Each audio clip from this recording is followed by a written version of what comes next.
Everybody desires a little bit of luxury in life. So when you travel, that trip alone is the luxury. When you get to the place, I try to connect with the common people. And I've never really been anywhere. I got a passport that's empty. But when I came here, or even my travels throughout the U.S., I try to more and more. I'm trying to be more conscious of connecting with the real culture and the real people. I can't think of one conversation I've had on this island that I haven't loved. I moved here a few months before Hurricane Maria, and I feel like I really integrated into this culture, going through that natural disaster with everybody, not having lights and water for months. So I fell in love with the people as well as the place. So I love the West Side. I haven't spent too much time in too many other places, but I love Mayagüez.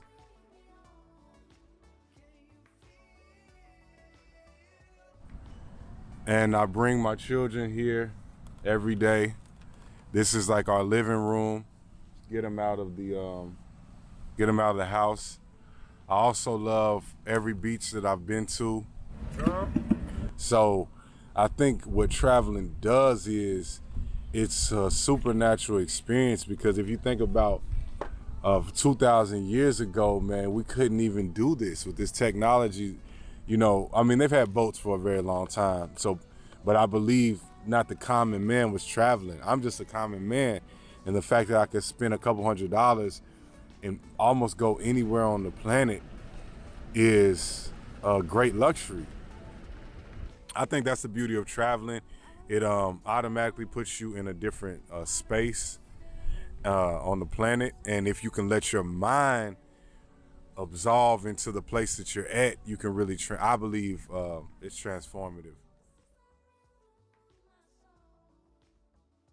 More and more, I'm trying to be more conscious of connecting with the real culture and the real people, and not just the elitist experience of being in a resort, but actually going and trying to spend my money locally, not try to go to just the big box stores or the franchises, but try to go to a food truck or whatever the local cuisine is. Here, there's a lot of food trucks that are really good.